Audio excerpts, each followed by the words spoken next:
Well, this morning I want to start off with this very interesting story out of the book of Luke. So if you have your Bibles with you, you can turn over to Luke chapter 13. And we're jumping around a little bit this morning, and we're going to start in verse 10. This story has changed the way that I look at how God moves and acts in the world, and the way that he moves and acts in my life as well. Starting in verse 10, it says, "Now Jesus was teaching in one of the synagogues on the Sabbath. And just then there appeared a woman with a spirit that had crippled her for 18 years. She was bent over and was quite unable to stand up straight. And when Jesus saw her, he called her over and said, 'Woman, you are set free from your ailment.' When he laid his hands on her, immediately she stood up straight and began praising God. But the leader of the synagogue, indignant because Jesus had cured on the Sabbath, kept saying to the crowd, 'There are 6 days on which work ought to be done. Come on those days and be cured, and not on the Sabbath day.' But the Lord answered him and said, 'You hypocrites!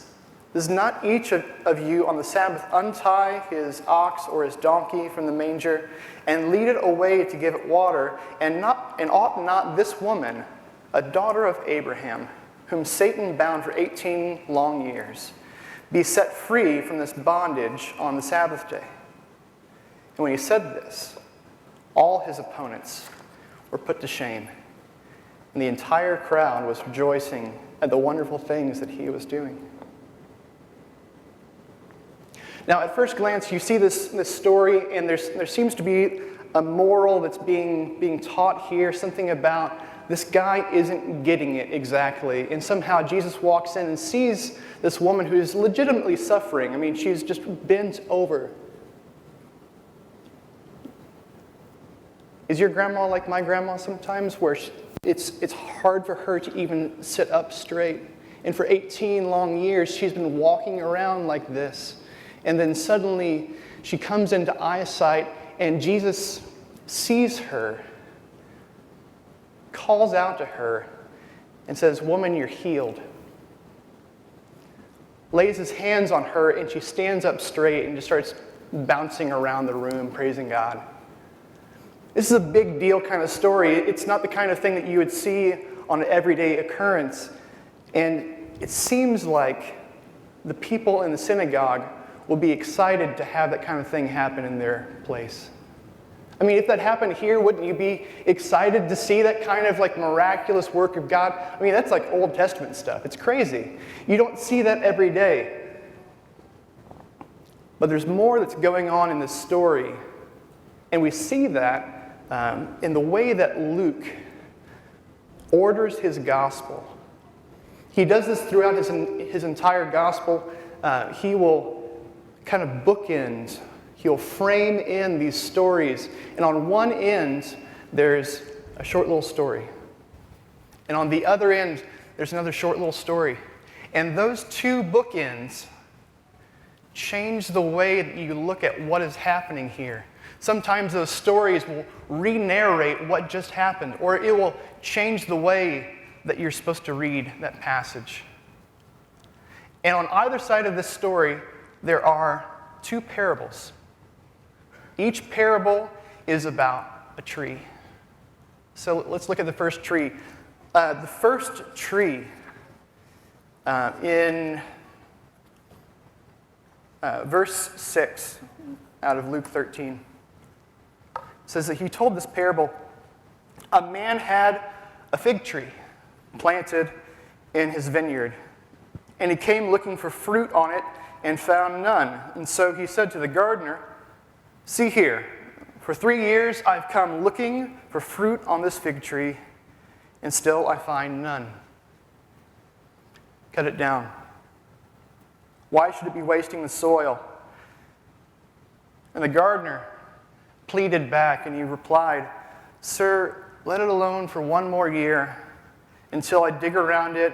I'll put manure on it. It'll all be okay. Just give it 1 more year, and if it bears fruit next year, well and good, we'll keep it there. But if not, you can cut it down." Now, if you were hearing this story from Jesus' lips, if you lived in the time when this was spoken, everyone just kind of looked around and went, oh.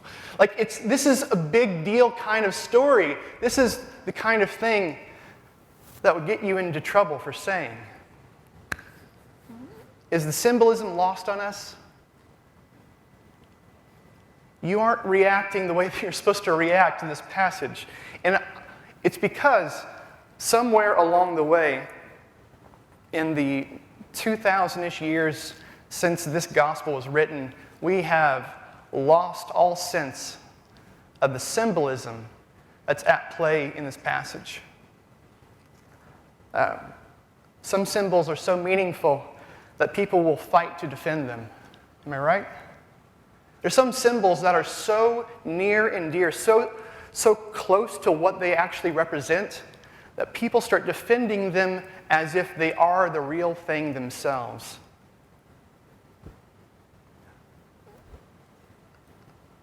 That's the fig tree. The fig tree is the symbol that is so deeply rooted, no pun intended, it's so deeply rooted in what it represents that if you cut down a fig tree for no reason, you could start a riot. The fig tree is that sort of symbol. For thousands of years leading up to this, over 3,000 years, going back to Genesis, the fig tree represented the nation of Israel. If Jesus was telling this parable, talking about America, I think it would go something like this. A man had a bald eagle. The owner told his bird keeper, for 3 years this bald eagle hasn't laid any eggs. I want you to take it to the vet and have it put down. It's wasting space. And I kind of want a parakeet. So, the bird keeper pleads, let's give it 1 more year. There's this really great new bird food out there we can give it. We'll give it some special attention. We'll play soothing music at night. But if we still don't see any eggs, we'll give it 1 more year. But if we still don't see any eggs, you know what? I'll take it out and put it down myself. Are you uncomfortable right now? Like, I know I'm just making an illustration right now, but just me saying that, like the symbolism of the bald eagle, man, it's our bird. It's something that's so near and dear to what it means to be an American that if you even talk about it the wrong way, you're saying some pretty hard stuff. Chopping down a fig tree would go over about as well as killing a bald eagle in your front yard. You're just looking for trouble. I mean, it's like burning an American flag to these people. You don't chop down a fig tree. No one does that. The people who do that, traitors. Despicable, horrible people do this kind of stuff. And Jesus says, 1 more year, and that fig tree's going away. All right, can we all say, oh, now? That thing. Oh, come on. Oh. Yeah. This is the kind of stuff that, like, did your parents ever, like, get on to a sibling at the dinner table? Like, you're not in trouble yet, but you just kind of look around, you're like, oh. God, they're not talking about me. What Jesus is doing in this parable is calling out Israel for failing to carry out the mission of God in the world. They're a fig tree. Sure, they are this thing. They are the very symbol that they claim to be. But there's zero value in that. And he calls them out for it. He says, sure, you're a fig tree. Go for it. Go tell all of your friends on Facebook that you're a fig tree. But you are missing it because you aren't producing anything. You aren't a part of the work in the world that I've called you and equipped you to be a part of. And God had given them everything.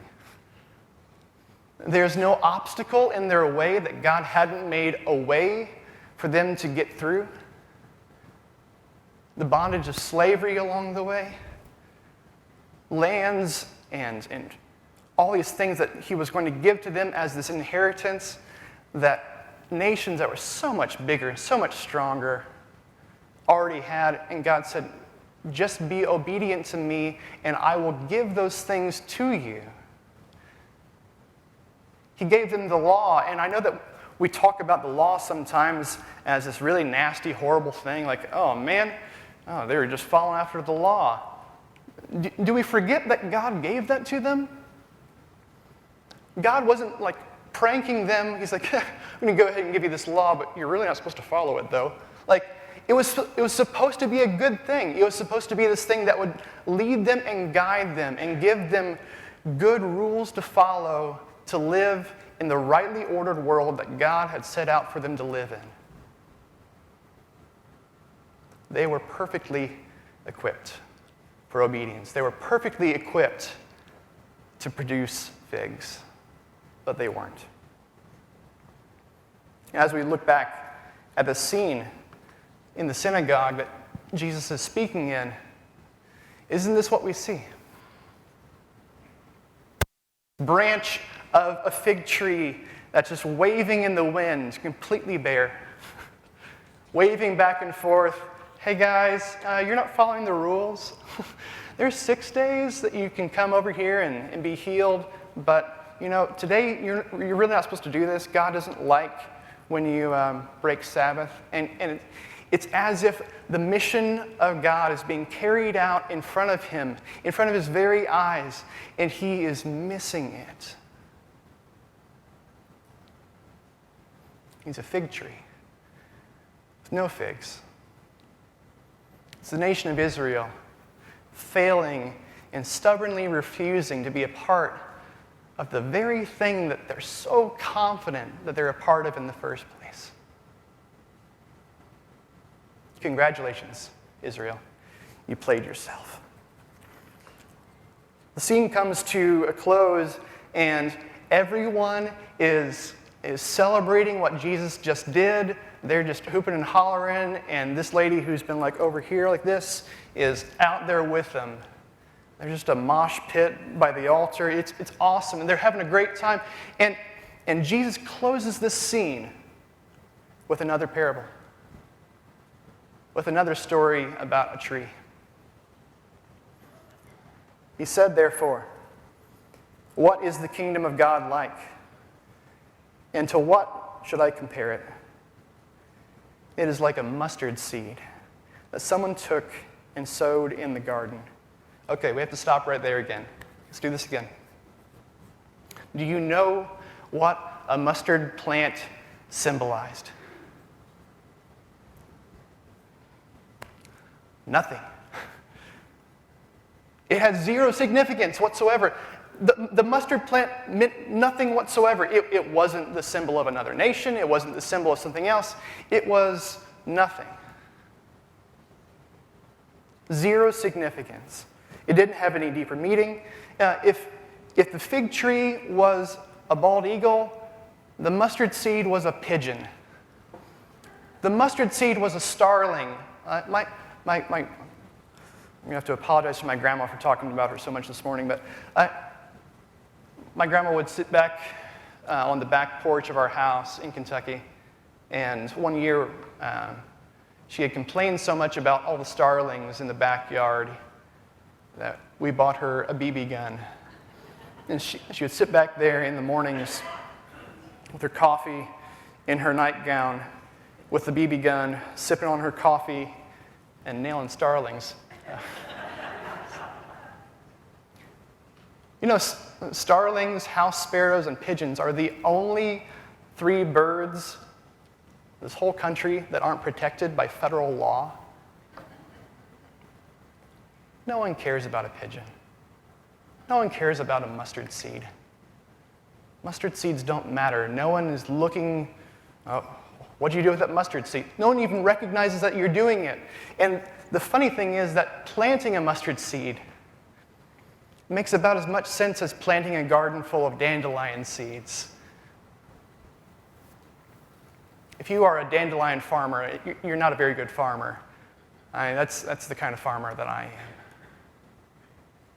If you were a mustard seed farmer, you got that same joke and you got sick of it pretty quickly as well. But what happens next? In this story that Jesus tells, it says, it grew. Let's go back. Verse 19.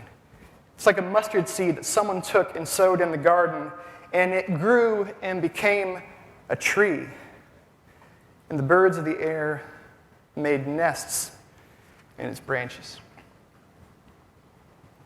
Now, whenever I was growing up in Kentucky, my mom actually had this locket that on the inside, it had a small mustard seed.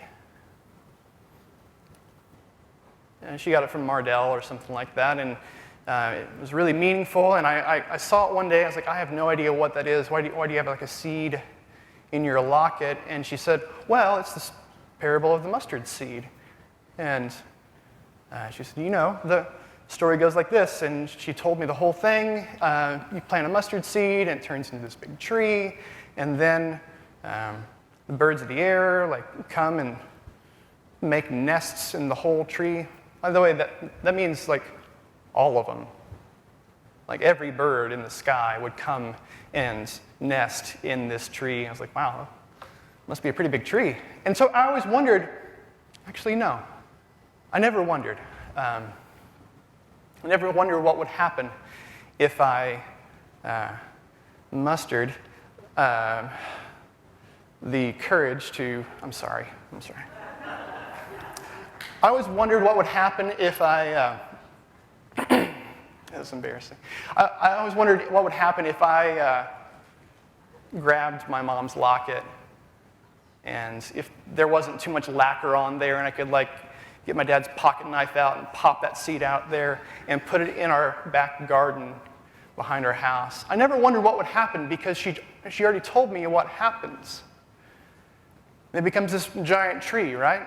Well, the thing is, I would have been sorely disappointed at the surprise that I would see whenever a mustard seed is planted.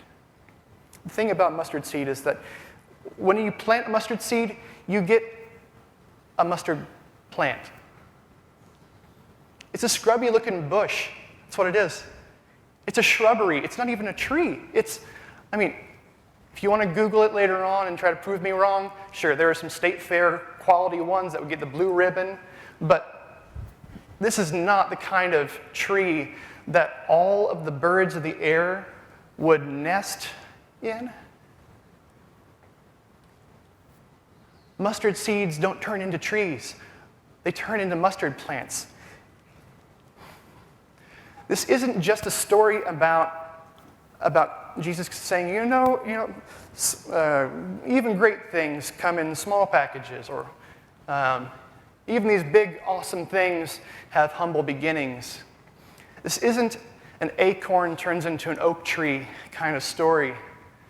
This is a story about, imagine going to the store and buying a goldfish and then leaving it in the tank, and you wake up the next morning and there is a great white shark in your living room.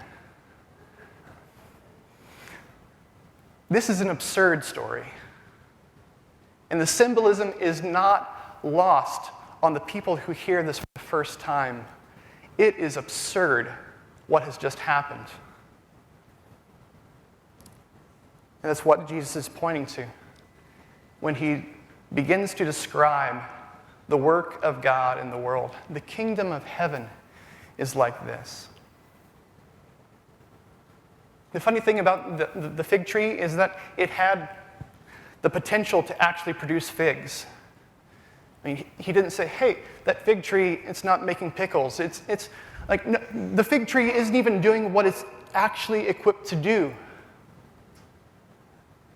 And yet this mustard seed, this thing that no one cares about at all,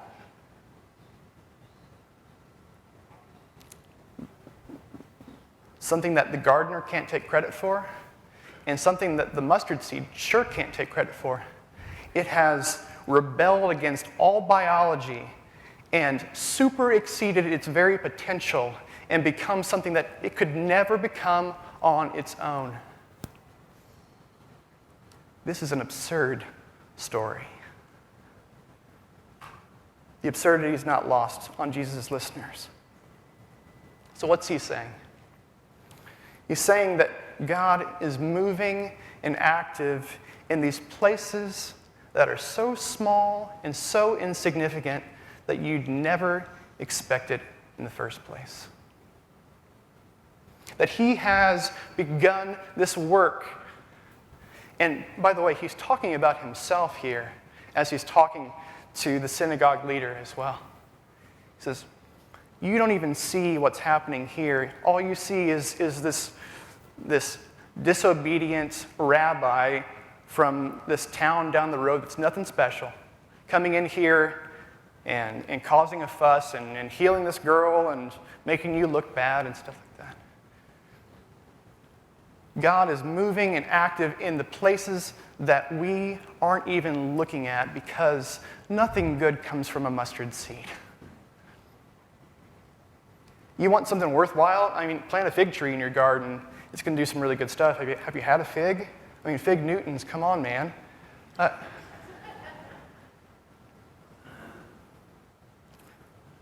God's moving. And God is using the least important and the least capable to accomplish things impossibly beyond their potential. And do you believe that this morning? That's the kind of work that God does in the world around us, because Jesus didn't just say that about himself. He was setting a new precedent for what the kingdom of heaven would look like from there on. And I know this to be true because there are mustard seeds all along my story that I can't take credit for, and that the person who planted them can't take credit for either.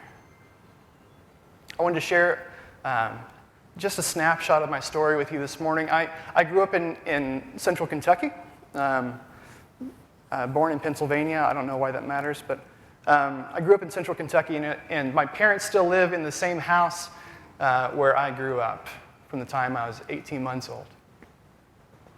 I was raised in the church. My dad was a youth pastor for about 10 years, and felt called to try out senior pastoring, and then felt God leading him away, and he's now doing stuff in the secular field. Still deeply committed to the church and serves on the board and all those different things.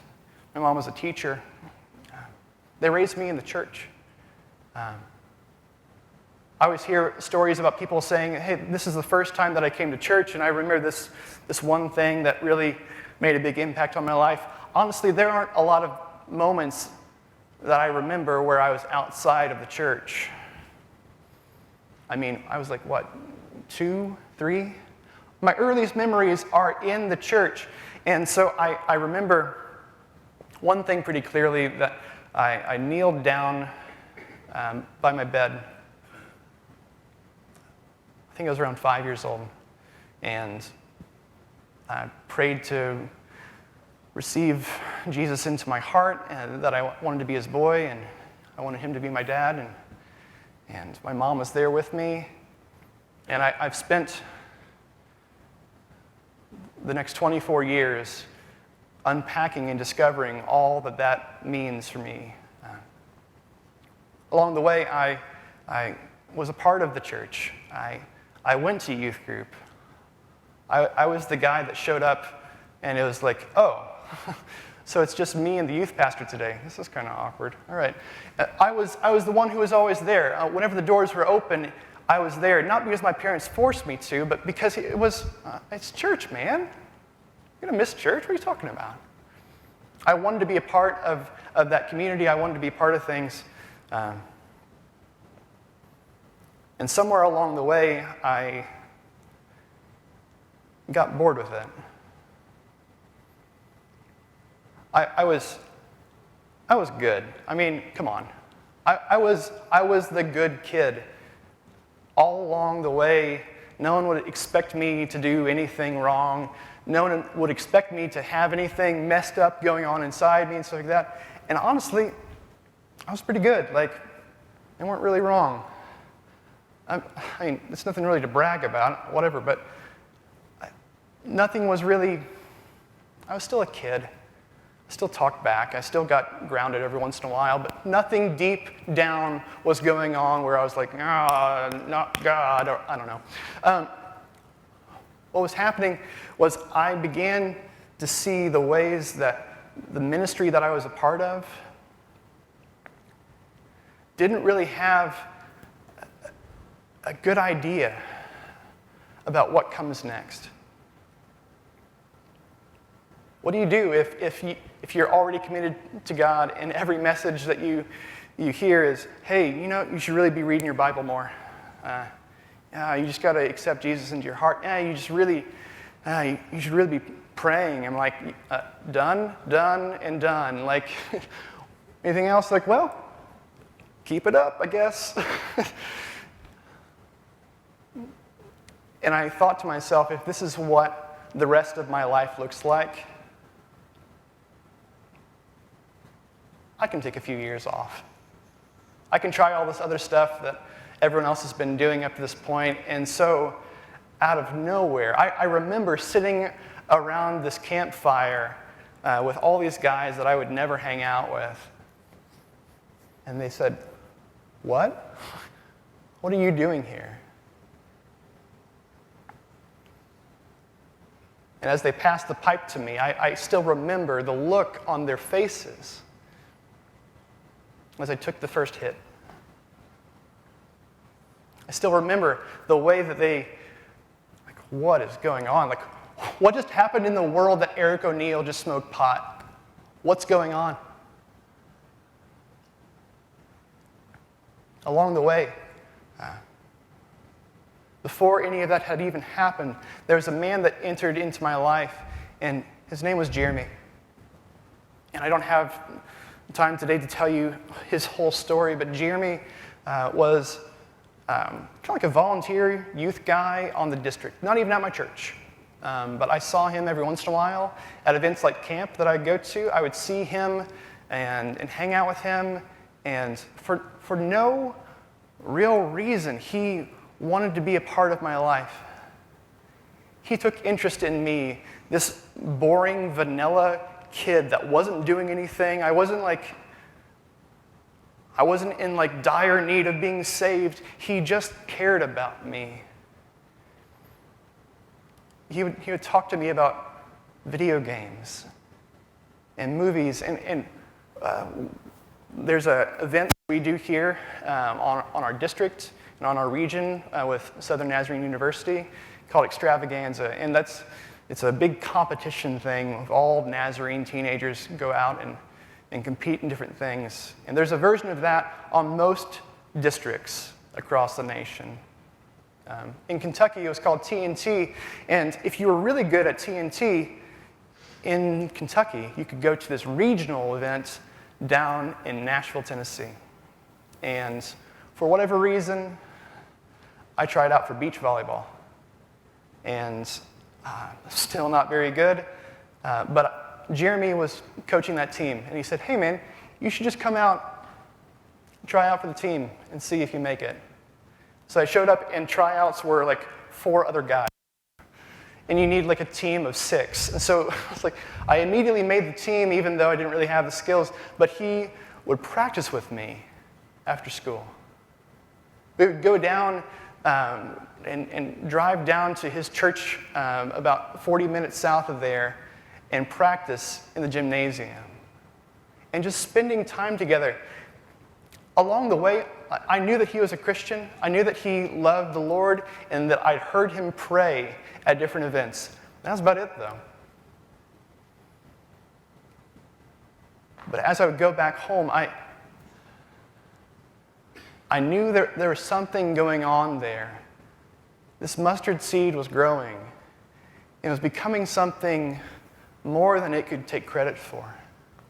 These conversations that he was having with me, sharing music with me, it wasn't even Christian music. It was just spending his life with me intentionally, began to grow something in me. I knew whenever I went back home that I don't know what it is about this guy, but I want to be like Jeremy Budd. I don't even idolize him. He's not like some superstar.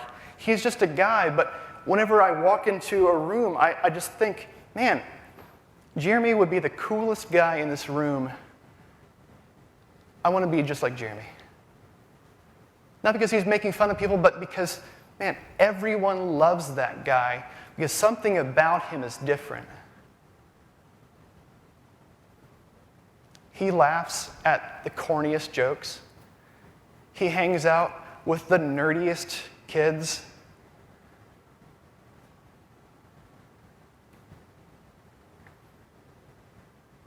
If there's an argument in the room that's going on, he's nowhere close to that. If there's fighting and division, whatever it is that's going on, he's not a part of that. And so I began to look at his life and say, what if I started doing this? What if, in these situations, I started acting like Jeremy? I'm still of the generation that really liked the WWJD bracelets, and I would love for them to come back. For a while, as I was following after Jesus, that meant, what would Jesus do? But even as I was running away from God, that bracelet began to still have meaning. What would Jeremy do? I know I'm running away from God right now. I know that I'm doing things I shouldn't be doing. But there's just something about that guy that's different, and I want to be a part of whatever he's a part of. What would Jeremy do in this situation?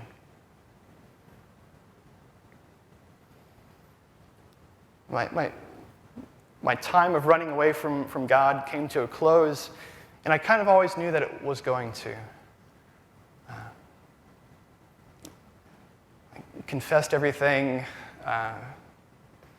to everyone. If you knew me then, you knew what my story was at the end of that time. And I found out as I confessed and as I repented of the sin that was in my life, I discovered that all the while that I was trying to follow whatever Jeremy was doing, I was following Christ. Paul says in one of his letters, hey, if it gets confusing out there, he's talking to these churches that are really having a hard time. They're trying to figure out, what are we supposed to do in these different situations? I don't really know. I've just come to faith. I don't know this whole church thing yet. And he says, if you get confused out there and you don't know what to do, look at me. Follow me as I follow after Christ. As I followed after Jeremy, I realized that I was following after Christ. Jeremy would take no credit for any of this, by the way. This mustard seed was growing impossibly beyond its potential. These conversations that he would have with me about secular bands and music and video games and this time that he would spend with me practicing beach volleyball. There's nothing holy about beach volleyball, guys. It's fun. I'm not very good. I'll play you. You'll beat me. But there's nothing special about all these different things that are happening out there, but his intention and his willingness to be a part of my life. I know that was in response to obedience to the leading and guiding of God.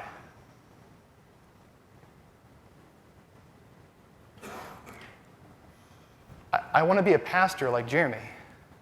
And the funny thing is, it's like the moment that I try to put it into a system, what's the Jeremy system of ministry? I've already lost it along the way. I've already become just like that synagogue leader that says, hey, no, the system is 6 days, you can come here. On this day, that's when God's going to work. God works in unexpected, impossible situations. that no one is expecting to bring about the glory and beauty and life and flourishing and vitality that only God can bring about.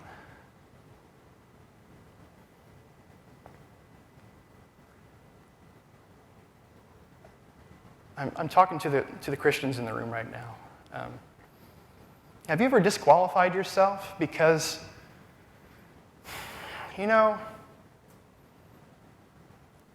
don't really read my Bible very often. I don't really know. If someone said, hey, can you lead me to the Lord? I don't know if I could, direct them to the right Bible passages. Hey, if someone came to me and asked me to pray, I am super bad under pressure, I don't do public prayer things, that's not really, I'm good. Is that your story? Have you ever looked at yourself and thought, we're paying people who went to school for this stuff. Can't they just do it for us? These people have years of experience. Just leave it in their hands. I'll click like on their prayer request Facebook status. I'll do that. That'll be my part. Not even trying to get onto you right now. But I think you might have bought into this idea that God only works in these expected ways, that he's only going to work in these places that already have, this has a track record of working. You should really use the chick shaver method of evangelism. And you should really do whatever it is. God has no regard for what you expect or imagine. God is not limited by our sense of whatever this potential is out here. And God will use things, these mustard seed moments, this conversation in a car ride that has nothing to do with church, to direct you to the very presence of God.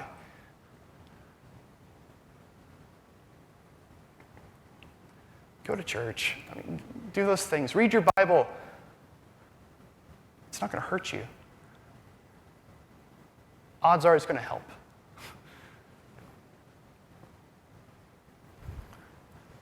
But have you pushed off having that tiny conversation with someone because it's not even about church stuff? We're talking about, I don't know, the Cubs game or something like that.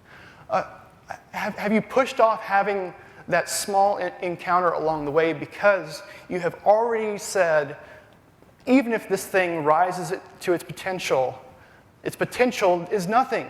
It's a weed. It's a weed planted in a garden. There's no value to this thing. Jesus says, I work in impossible situations. The things I'm capable of, the things that I will accomplish along the way, are far beyond what you could ever ask for or imagine.